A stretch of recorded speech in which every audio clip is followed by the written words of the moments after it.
नमस्कार, मैं ज्योतिष चौहान। क्या नीतीश कुमार की अंतरात्मा फिर से बदलने वाली है? क्या नीतीश कुमार को अब लगने लगा है कि इंडिया गठबंधन के साथ ही ठीक थे? क्योंकि बीजेपी के नेता नीतीश कुमार के लिए मुसीबत बनते हुए जा रहे हैं, धीरे धीरे मुसीबत बन रहे हैं। और नीतीश कुमार को अब लगने लगा है कि अगर अभी बीजेपी के नेताओं पर एक्शन नहीं लिया तो आने वाले वक्त में उनका जो एक पूरा वोट बैंक है, पूरा का पूरा समाज है, वो उनसे टूट सकता है और उनका जो है वो बड़ा नुकसान कर सकता है। इसलिए अब नीतीश कुमार धीरे धीरे बीजेपी से बगावत करते हुए दिखाई दे रहे हैं। अगले साल 2025 में बिहार में विधानसभा के चुनाव हैं और इस चुनाव से ठीक पहले कहा जा रहा है कि नीतीश कुमार को दरकिनार करने की कोशिश है और बीजेपी इस जुगत में लगी हुई है, इस चाहत में लगी हुई है कि किसी तरीके से नीतीश कुमार को धीरे धीरे दरकिनार कर दे और अपने सीएम को यानी कि बीजेपी को फेस को बिहार में लॉन्च किया जाए, उनको गद्दी पर बैठाया जाए। इसलिए बिहार का एक चर्चित चेहरा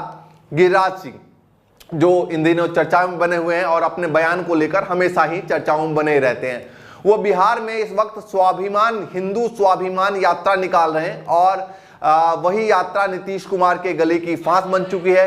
क्योंकि इस यात्रा के बीच गिरिराज सिंह ऐसे ऐसे बयान दे रहे हैं जिसके कारण हिंदू और मुस्लिम के बीच एक बड़ी खाई पैदा हो सकती है, जिसके कारण नीतीश कुमार को मालूम है कि उनका जो है वो एक बड़ा वोट बैंक उनसे टूट सकता है, उनसे अलग हो सकता है। और गिरिराज सिंह अकेले एक ऐसा नेता नहीं है बीजेपी के जो इस तरह के बयान दे रहे हैं हिंदू मुस्लिम वाले। कई ऐसे बीजेपी के नेता हैं जो बयान दे रहे हैं जिससे नीतीश कुमार नाराज चल रहे हैं। बीजेपी के अररिया के सांसद है प्रदीप सिंह, जिसने तो ऐसा भाषण दे डाला जिसके बाद पूरा का पूरा मामले ने जो है वो तूल पकड़ ली। प्रदीप ने अररिया में कहा कि यहां रहना है तो हिंदू हिंदू कहना होगा। अररिया में हिंदुओं की आबादी तकरीबन 55% है और मुसलमानों की आबादी तकरीबन 45% है, जो एक बड़ा वोट बैंक है। प्रदीप के इस बयान के बाद अररिया में तनाव की स्थिति उत्पन्न हो गई, वहां के हिंदू मुसलमान के बीच बड़ी खाई पैदा हो गई और इस बयानों की जगह जगह चर्चाएं होने लगी। और इस सभी बातों के बाद नीतीश कुमार आर पार के मूड में आ चुके हैं। उन्होंने कई ऐसी बातें कही हैं अलग अलग मंच से, जिससे ये लगता है कि वो बीजेपी के नेताओं से अब नाराज चल रहा है। और कहा यह भी जा रहा है कि हिंदू स्वाभिमान यात्रा में गिरिराज सिंह जो बयान दे रहे हैं और बीजेपी के तमाम नेता जो बयान दे रहे हैं, इस पर सीएम ने नजर रखा है और प्रशासन को कहा है कि इस पर जो अगर कोई गलत बयानबाजी करे तो उस पर कार्रवाई भी की जाए। इस बीच बिहार से एक खबर और निकल कर आ रही है कि नीतीश कुमार एक महत्वपूर्ण बैठक बुला रही है। एक तरफ ये सब कुछ चल रहा है, दूसरी तरफ वो बैठक बुला रहे हैं। इस पर कुछ बड़ा फैसला लिया जा सकता है। इस बैठक के बीच जो है कुछ बड़ा फैसला ले सकते हैं नीतीश कुमार और इस फैसले के लिए तेजस्वी यादव नीतीश कुमार पर पूरी तरीके से दबाव बना रहे हैं, चाहे वो सोशल मीडिया के जरिए हो, चाहे मंच के जरिए हो। वो लगातार जो है वो बीजेपी के नेता जो बयान दे रहे हैं उसको लेकर वो कह रहे हैं कि भाई ये हिंदू और मुसलमान के बीच खाई पैदा करना चाहते हैं। तो अलग अलग मंच से वो लगातार जो है नीतीश कुमार पर दबाव बना रहे हैं और इस दबाव के बीच नीतीश कुमार का बैठक बहुत ही महत्वपूर्ण बताया जा रहा है।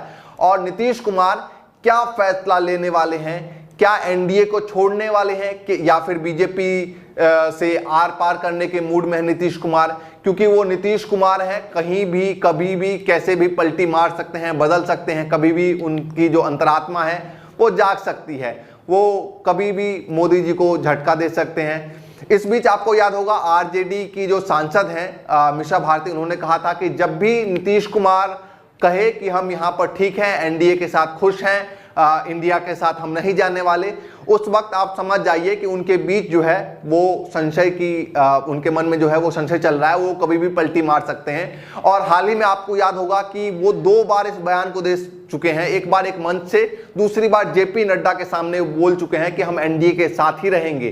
तो इसका मतलब क्या है कि क्या नीतीश कुमार फिर से पलटी मारने वाले हैं या नीतीश कुमार बीजेपी के नेताओं से जो नाराज चल रहे हैं उन नेताओं पर कार्रवाई करने वाले हैं इस मीटिंग के बाद, या फिर आर पार करने के मूड में आ चुके हैं नीतीश कुमार? आपकी क्या राय हमें कमेंट करके जरूर बताइए। और क्या होने वाला है बिहार में, इस पर हम लगातार नजर बनाए रखेंगे। और आपको क्या लगता है बिहार की इस राजनीति को लेकर हमें भी कमेंट करके बताइए। फिलहाल के लिए नमस्कार।